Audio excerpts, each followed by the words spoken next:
இன்னைக்கு பார்த்தீங்கன்னா நம்மளுடைய ஸ்லோஸ்னம்மாவோட தோட்டத்துக்கு வந்துருக்குறேங்க. பெரியமா பார்த்தீங்கன்னா புதினா அறுத்துட்டு இருக்காங்க. வாங்க போய் பார்க்கலாம். பெரியமோய், என்ன பெரியமா பண்ணுறீங்க?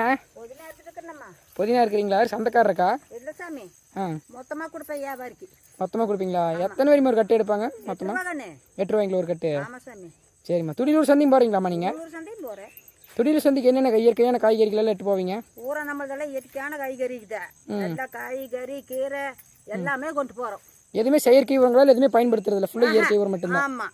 ம், சரி பெரியமா. என்ன பெரியமா, நாட்டு புதினாவே இல்லை ஹைப்ரிட் புதினாவே பெரியமா? புதினாக்கண்ணே. சுத்தமான நாட்டு புதினா. ஆமாங்க சாமி. ம், சரி பெரியமா. துடியூர் சந்தையில் என்ன பெரியமா விரும்பி வாங்குறாங்க மக்கள்? மக்கள் வந்து சாமி என்ன விரும்பி வாங்குவாங்கன்னா ம், தண்டு கீரை, அரைக்கீரை, சிறுகீரை, ம், சரி பெரியமா. மணத்தக்காளி ம், நீங்களே அதை வாங்கிட்டு போகிறீங்களா? இந்த கீரையெல்லாம் எல்லாமே கொண்டு போகிறோம். எல்லாம் நம்ம தோட்டத்துலேயே இருக்குது. எல்லாம் நம்ம தோட்டத்துலேயே இருக்குது. நாமளே எடுத்துகிட்டு போய் கொடுத்துலாம். நாமளே அறுத்துட்டு போய் கொடுக்குறோம். ம், சரி பெரியமா. சரி பெரியமா, கீரை இறங்க, நான் போயிட்டு வரேன். பாய். பாய். ம், இது